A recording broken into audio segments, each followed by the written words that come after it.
Bienvenue à nouveau les amis. C'est notre dernière session, la numéro 13. C'est en fait une continuation de la précédente. Et nous sommes arrivés à la dernière. Je me demande ce que vous pensez de ce que nous avons fait jusqu'à présent.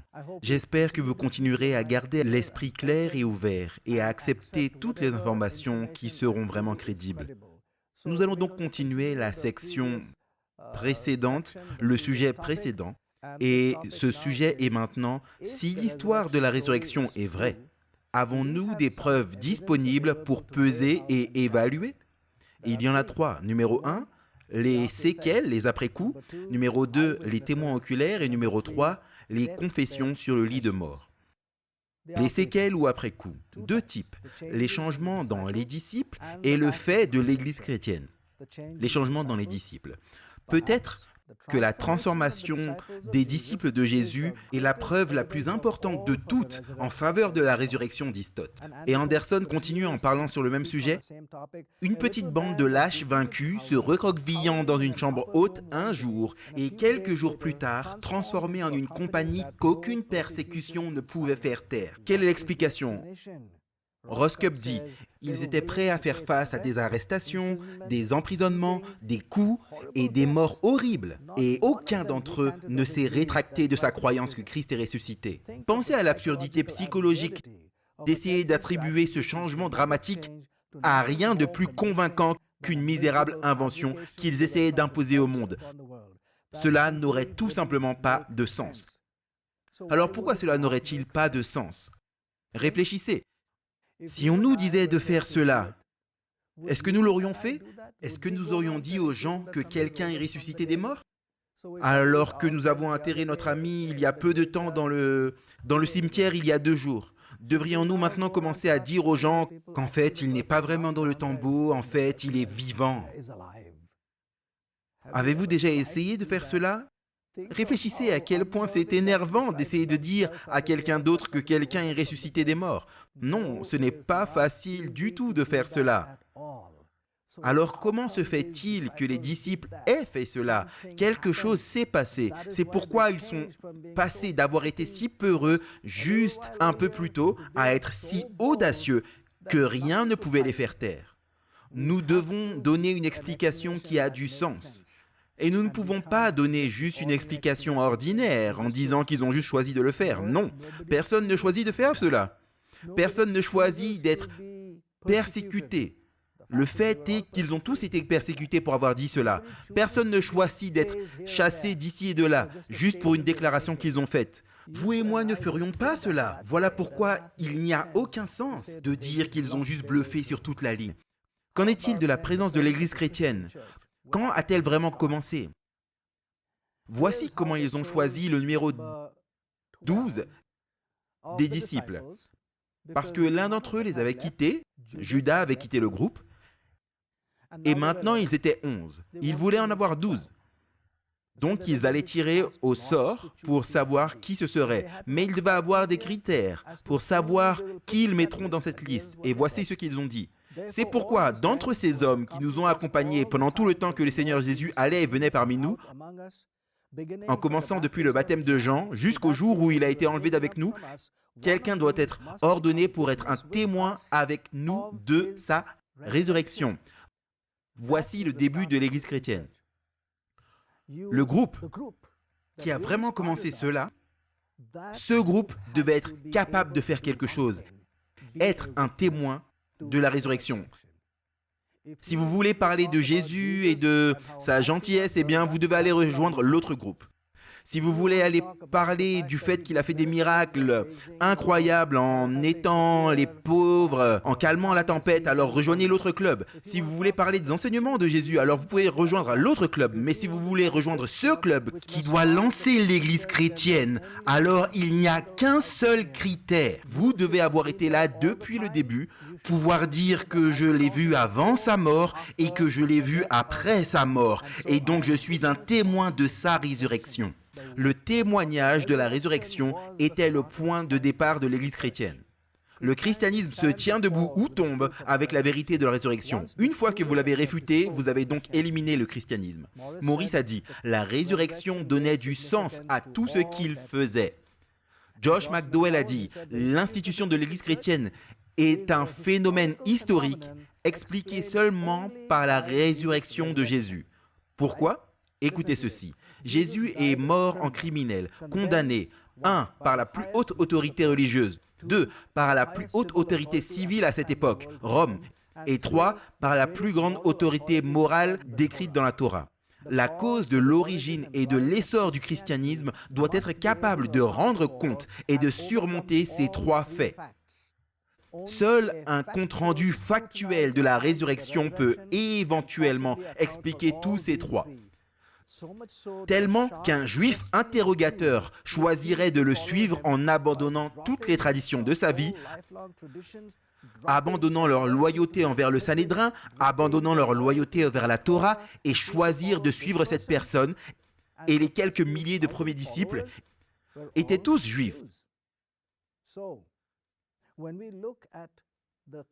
Donc quand nous regardons les circonstances dans lesquelles ces personnes ont commencé à le suivre, c'est une indication du côté positif que quelque chose de spectaculaire s'est produit. Et la seule chose à laquelle nous pouvons penser à ce moment-là est le fait que quelqu'un s'est levé physiquement de la tombe et il l'a dit. Numéro 2, les témoins oculaires. Savez-vous que le Nouveau Testament, et nous l'avons vu plus tôt, est le seul écrit ancien dans lequel les auteurs étaient véritablement des témoins oculaires. Presque toutes les pièces historiques que nous avons de la littérature des temps anciens sont écrites par quelqu'un qui a obtenu le rapport de quelqu'un d'autre. Et seulement une partie de celui-ci aurait été ce qu'ils ont eux-mêmes vu. Personne n'a jamais écrit une histoire complète dans laquelle eux-mêmes étaient des témoins oculaires, à l'exception de cette histoire de l'Évangile concernant Jésus-Christ.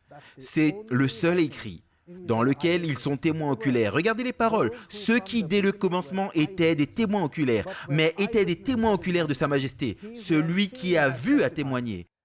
Et regardez dans 1 Jean 1 qui est dit « Ce que nous avons entendu, ce que nous avons vu de nos yeux, que nous avons regardé et que nous avons touché de nos mains, c'est ce que nous écrivons. » Le genre même de preuves sur lesquelles la science moderne et même les psychologues insistent tant pour déterminer la réalité de tout objet considéré est le genre de preuve qui nous est présenté dans les évangiles concernant la résurrection de Jésus, à savoir les choses qui sont vues avec l'œil humain, touchées avec la main humaine, entendues par les oreilles humaines. C'est ce que nous appelons des preuves empiriques. Et un témoin oculaire qui déclare aujourd'hui dans une cour de justice qu'il a vu telle ou telle chose doit être cru, au moins par quiconque est un penseur rationnel. Qu'en est-il du troisième? Confession sur le lit de mort. Une confession sur le lit de mort d'un témoin oculaire est l'une des formes les plus solides de preuves à déposer dans un tribunal aujourd'hui. Si elle est écrite, cela équivaudrait à une déclaration sous serment. Si 2 ou 3 de ces aveux peuvent être trouvés, il équivaudrait à un témoignage presque inattaquable dans un tribunal. Peu de juges ou de jurys dans le monde annuleraient plusieurs aveux sur le lit de mort déclarant les mêmes détails. Pourquoi acceptons-nous cela? Parce qu'au moment de la mort, la plupart des gens, même les criminels endurcis, s'adoucissent et disent « Ok, je suis d'accord, je vais vous dire ce que j'ai vu et ce qui s'est passé. » Par exemple, supposons que nous allions sur le lit de mort d'un individu qui est en train de mourir et nous disons « Regarde, vous étiez là-bas, disons, il y a 20 ans. Vous étiez là-bas, alors pouvez-vous nous dire vraiment ce qui s'est passé ?» Et il soupire et il est sur le point de mourir et il dit « Alors écoutez, je ne peux plus le tenir longtemps. Je l'ai tenu comme un énorme fardeau sur ma poitrine. Je savais que la mauvaise personne était en prison, mais je ne pouvais pas me résoudre à dire la vérité. Maintenant, je suis en train de mourir. Je vais vous dire la vérité. C'était un tel et un tel. Et en fait, monsieur un tel était également là au moment des faits. Et nous réalisons, oh, monsieur un tel est aussi dans la même ville. Nous nous précipitons à l'autre bout de la ville et nous disons, monsieur, savez-vous ce qui s'est passé ce jour-là? Et il est aussi sur son lit de mort. Et il dit la même chose. J'avais un énorme fardeau de culpabilité dans mon esprit parce que je savais que la mauvaise personne était en prison. Mais maintenant que je suis en train de mourir, je vais vous dire ceci et cela. Et il dit le nom de la même personne. Et supposons que nous sommes allés à une troisième personne et il est aussi en train de mourir. Et il dit le même nom. Vous savez, je pense qu'il n'y aurait aucun jury ou juge dans le monde qui renverserait ce genre d'aveu sur le lit de mort dans la même affaire. Donc, si 3 ou 4 sont là, cela règle pratiquement la question. Combien en avons-nous ici? Numéro 1. Pierre a été crucifié à l'envers. 2. Jacques a été lapidé à mort. 3. Matthieu a été tué par l'épée. 4. Jacques, le fils d'Alphée, a été crucifié. 5. Jacques, le fils de Zébédée, a été tué par l'épée. 6. Thaddée a été transpercé par des flèches. 7. Barthélemy a été crucifié. 8. André a été crucifié. 9. Philippe a été crucifié. 10. Simon le Zélote a été crucifié. 11. Thomas a été tué par la lance. Paul, numéro 12, a été décapité. Et pas un seul n'a jamais renoncé à sa croyance que Jésus était ressuscité de la tombe. Pas un seul. Pensez-y. Ils n'ont pas tous été tués en même temps d'un seul coup. Non, ils ont été tués l'un, et puis quelques mois plus tard l'autre, et quelques mois plus tard un autre. Ils auraient pu leur dire, regardez, ce qui est arrivé à l'autre gars, on l'a tué, maintenant dites-moi la vérité. Combien cela aurait été facile, mes amis, de dire la vérité et de rentrer à la maison? Pourquoi mourriez-vous pour un mensonge? Est-ce que cela est vraiment raisonnable? Vous et moi n'aurions pas fait cela. Et donc, nous ne devons pas accuser de mensonge ces personnes qui sont mortes pour ce qu'elles croyaient vraiment. Maintenant, vous pouvez mourir pour ce que vous avez été trompé de croire. Vous pourrez mourir pour une illusion que vous avez eue, mais vous ne pouvez pas mourir pour quelque chose que vous savez. Ici, nous disons par exemple que les disciples savaient qu'ils avaient enterré Jésus dans l'arrière-cour de Pierre. Comment seront-ils maintenant si audacieux de mentir et aussi de mourir pour cela? Si vous et moi étions là, je suis sûr, du moins moi, je leur aurais dit, ne me tuez pas, le corps est là. Il n'est pas ressuscité. Mais aucun d'entre eux n'a fait cela. Tous ont dit, vous faites ce que vous voulez. Je vais continuer à dire qu'il est ressuscité d'entre les morts. Nous allons te battre. Il est ressuscité. Nous allons te cracher au visage. Il est ressuscité. Nous allons te fouetter. Il s'est relevé. Nous allons te mettre en prison. Il s'est relevé. Nous allons te tuer. Il s'est relevé d'entre les morts. Je ne peux pas aller contre ma conscience. Je l'ai vu vivant. Avant et après l'avoir mis dans la tombe, je l'ai vu moi-même. Comment puis-je dire autre chose que la vérité sur cette affaire? Il est ressuscité d'entre les morts. Et tous sont morts l'un après l'autre en disant la même chose. Mon ami, les confessions sur le lit de mort sont fortes. Nous ne devons pas réduire la force de ces déclarations. Et si nous sommes des enquêteurs honnêtes, souvenez-vous de ce que nous avons dit, nous donnerions du crédit là où le crédit est dû. Et ici, il est dû pour la simple raison qu'ils sont morts pour cela, ne meurent pour un mensonge connu. Alors maintenant, regardons ces autres, pas seulement vous et moi, qui ont examiné l'histoire et voyez ce qu'ils disent. Prêtez attention au mot « preuve » pendant que je parcours les quelques citations suivantes. Regardez, je les ai mis en grade, donc ce sera facile pour vous. Regardez cela. Westcott a dit, en effet, en prenant toutes les preuves ensemble, il n'est pas exagéré de dire qu'il n'y a pas d'incident historique mieux ou plus diversement soutenu que la résurrection du Christ. Henry Morris a dit, par toutes les règles de preuve, son corps ressuscité des morts peut être considéré comme le fait le mieux prouvé de toute l'histoire ancienne. Qu'en est-il de Thomas Arnold, le président du département d'histoire moderne à l'université d'Oxford? Il a déclaré ceci, « Des dizaines et des dizaines de milliers de personnes l'ont parcouru, morceau par morceau, soigneusement comme chaque juge résumant une affaire des plus importantes. Je l'ai moi-même fait plusieurs fois, non pas pour persuader les autres, mais pour me satisfaire personnellement. Et je ne connais aucun autre fait dans l'histoire de l'humanité qui est prouvé par des preuves meilleures et plus complètes de toutes sortes pour la compréhension d'un enquêteur juste que le fait que Christ soit mort et ressuscité d'entre les morts. Arnold Toynbee a écrit un grand compendium sur l'histoire, alors il l'a appelé l'étude de l'histoire, auquel il a consacré 80 pages à quiconque s'appellerait Sauveur. Sauveur du monde, Sauveur de votre nation, Sauveur de votre communauté, Sauveur de votre famille, Sauveur de votre ami. Si vous vous appeliez Sauveur et qu'il était au courant, il aurait étudié sur vous. Et c'est ce qu'il a dit à la fin de son étude. Lorsque nous nous sommes lancés pour la première fois dans cette quête, nous nous sommes retrouvés au milieu d'une puissante armée en marche dans la dernière étape de toutes. Notre armée hétéroclite de futurs sauveurs humains et divins s'est réduite à une seule compagnie de personnes d'autres que les dieux. À l'épreuve finale de la mort, peu de ces prétendus dieux sauveurs ont osé mettre leur titre à l'épreuve en plongeant dans le fleuve glacé de la mort.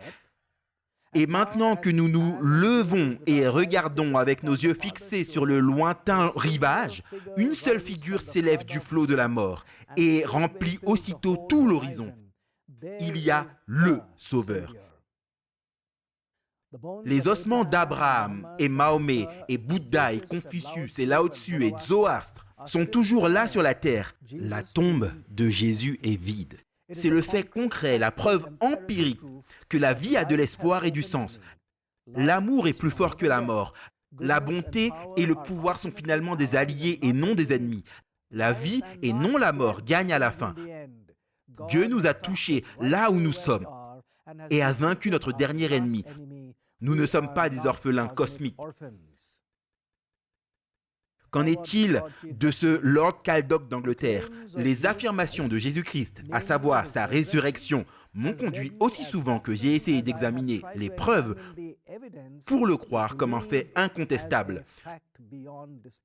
Ce sont les paroles de Lord Caldecott, juge en chef en Angleterre.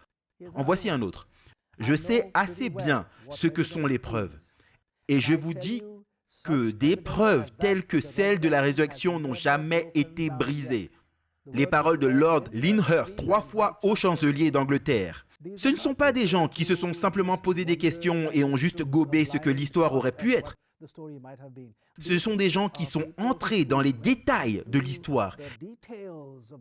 Ils les ont étudiés, ils les ont pesés, c'est ce qu'ils disent. Et en voici un autre. Sur ce point le plus important, on ne nous demande pas simplement d'avoir la foi. En sa faveur en tant que vérité vivante, il existe un tel flot débordant de preuves, le mot encore, un flot débordant de preuves positives et négatives, factuelles et circonstancielles, qu'aucun jury intelligent au monde ne pourrait manquer de rendre un verdict disant que l'histoire de la résurrection est vraie. Avez-vous vu toutes les fois où ils ont dit que c'était une preuve? Ce n'était pas une croyance aveugle. Ils ont cherché ces preuves. C'était quelque chose qui les a saisis parce que c'était une preuve. C'était un fait fondé sur des preuves. Alors voici ce qu'ils ont affirmé. C'est ce qu'ils ont dit de leur étude. Donc nous également, lorsque nous avons examiné, nous avons regardé les pour et nous avons regardé les contre. Nous avons regardé ce qu'il en était des autres alternatives et nous avons également recherché les preuves qui auraient pu nous donner la vraie histoire. C'est ce que nous voulons dire en disant que nous sommes en fait des enquêteurs. Et en tant qu'enquêteurs, nous examinerons les deux côtés, nous examinerons les preuves et nous donnerons du crédit là où le crédit est dû. Un scientifique peu qualifié peut douter de l'histoire de la résurrection, mais il n'aura aucune raison de la nier. Il y a une différence entre le doute et le déni. D'ordinaire, nous doutons encore. Nous ne sommes pas très sûrs. Mais voici ce que nous pouvons faire avec nos doutes. Nous pouvons prendre nos doutes et demander si la preuve efface le doute ou l'établit. En d'autres termes, quel est le poids de la preuve? C'est ainsi que nous avons commencé tout notre voyage ensemble, mes amis. Notre voyage, les 13 dernières séances, nous avons commencé en disant que nous chercherons des preuves et non des opinions. Nous chercherons la raison, nous chercherons la logique. Et lorsque nous l'avons fait, tout au long de la série, nous arrivons à un point où même ce qui est aussi incroyable qu'une résurrection corporelle, peut avoir une certaine quantité de preuves. Et si cette preuve est ce qui fait pencher la balance, alors vous et moi devrions lui accorder le crédit qui lui est dû. En tant qu'enquêteur équitable, nous trouverons suffisamment de preuves pour faire des affirmations raisonnables disant que l'histoire de la résurrection est vraie. C'est la preuve qui oblige l'enquêteur juste et honnête. Ainsi, nous retournons à Socrate, qui disait « Allez où l'argument mène ». Allez là où l'évidence mène. Ne tirez pas la preuve et l'argument où vous pensez qu'il devrait aller. Vous ai-je mis au défi de penser de manière critique et d'examiner des rapports, des affirmations ou des théories en tant qu'enquêteur, afin que nous examinions les deux côtés, afin que nous soyons sûrs que lorsque nous aurons enfin terminé notre étude, que le bon côté a le poids de l'évidence et ce côté gagne la discussion. Nous avons montré cela. Et donc maintenant, nous sommes arrivés à la dernière question que nous nous posions dans notre série quand j'ai dit que nous irons aux facteurs para-religieux. Ce ne sont pas des questions doctrinales, mais pouvez-vous voir sur ce point? Si l'histoire de la résurrection est vraie, c'est une position que nous pouvons prendre comme une doctrine, comme croyance, comme philosophie, que quelqu'un est ressuscité de la mort. Et donc cet individu qui s'est levé a un crédit que personne d'autre sur la terre n'a. Alors maintenant, nous avons terminé ces sujets. Regardons le résumé des conclusions de notre étude des religions. Voici le résumé. Numéro 1, le Nouveau Testament est l'écriture ancienne la mieux documentée au monde. Les écarts sont les plus proches, il est solidement historique dans sa nature, la plus grande preuve des manuscrits et les auteurs étaient dedans. Nous avons vu les caractéristiques principales de l'écriture, l'approbation qu'un auteur a donnée à un autre. Quand il a dit « Le Seigneur m'a donné » l'information, le Seigneur lui a également donné l'information, peut-être 500 voire 1000 ans plus tôt. Donc le Seigneur était l'auteur ultime du livre. Et si le Seigneur a vécu pendant 1400 années, eh bien c'est absolument impossible pour un humain de faire cela. C'est au-delà des capacités humaines. Numéro 3, à propos de la Bible, c'est le seul livre qui a un test ouvert d'authenticité. Il remplit son propre test merveilleusement, clairement. Quel était le test? La prophétie prédictive. Il a fait des prédictions avant qu'elles n'arrivent. Et ces prédictions se sont réalisées. Rappelez-vous de ce que Pierre-Simon Laplace a dit. S'il y a un intellect qui peut faire cela, alors cet intellect sait tout dans l'univers. Et nous avons découvert que c'était peut-être l'intellect, celui qui règne dans les cieux, et cet intellect, qui sait tout pour qu'il puisse prédire l'avenir. Et nous avons vu à quel point les prédictions se sont réalisées, quelle était la possibilité statistique de voir ce nombre de prédictions se réaliser, bien au-delà de ce que nous avons en tant que nombre total de chances dans l'univers. Et donc, nous pouvons lui donner le crédit là où il est dû. Alors regardez la cohérence de ce que nous voyons. Le Nouveau Testament est la pièce de littérature historique la mieux attestée. Ses caractéristiques sont au-delà des capacités humaines et c'est la seule littérature qui dit « Oui, vous pouvez me tester » et tester par la prophétie prédictive. Numéro 4, Jésus a osé faire la plus haute revendication, Fils de Dieu. Il n'a pas seulement apporté le chemin, la vérité et la vie, il a affirmé être le chemin, la vérité et la vie. Et Jésus est le seul dont le bilan de la vie correspondait parfaitement à ses enseignements. Le seul qui avait le droit de dire « Suivez-moi ». Regardez la cohérence. Il a dit « Je suis Dieu ». À partir de là, le royaume de Dieu est venu vers l'humain, donc il a apporté le message en lui-même. Et s'il a apporté le message en lui-même, alors il a vécu ce que contient le message. Et nous avons vu que c'était vrai. Numéro 7, il est le seul fondateur à être né dans une pauvreté abjecte. Et pire, c'était un enfant illégitime. Numéro 8, Jésus avait de loin la période la plus courte de ministère. Et numéro 9, le seul fondateur à être mort d'une mort violente et honteuse, celle d'un criminel condamné. Ces trois le tirent vers le point le plus bas possible. Mais voici le 10e. Il est le seul à être entré dans le domaine de la mort, l'ennemi le plus redouté de l'humanité. à avoir brisé ses bandes et à être revenu comme un conquérant sur la mort. Pourquoi a-t-il fait cela? Il a dit pourquoi il l'a fait. Il a dit, si je vis, toi aussi tu vivras. En d'autres termes, il a fait pour qu'il puisse nous dire qu'il a un pouvoir plus fort que la mort. Et c'est pourquoi il l'a conquis. Et parce qu'il l'a conquis, nous pouvons avoir aussi l'espoir de conquérir la mort.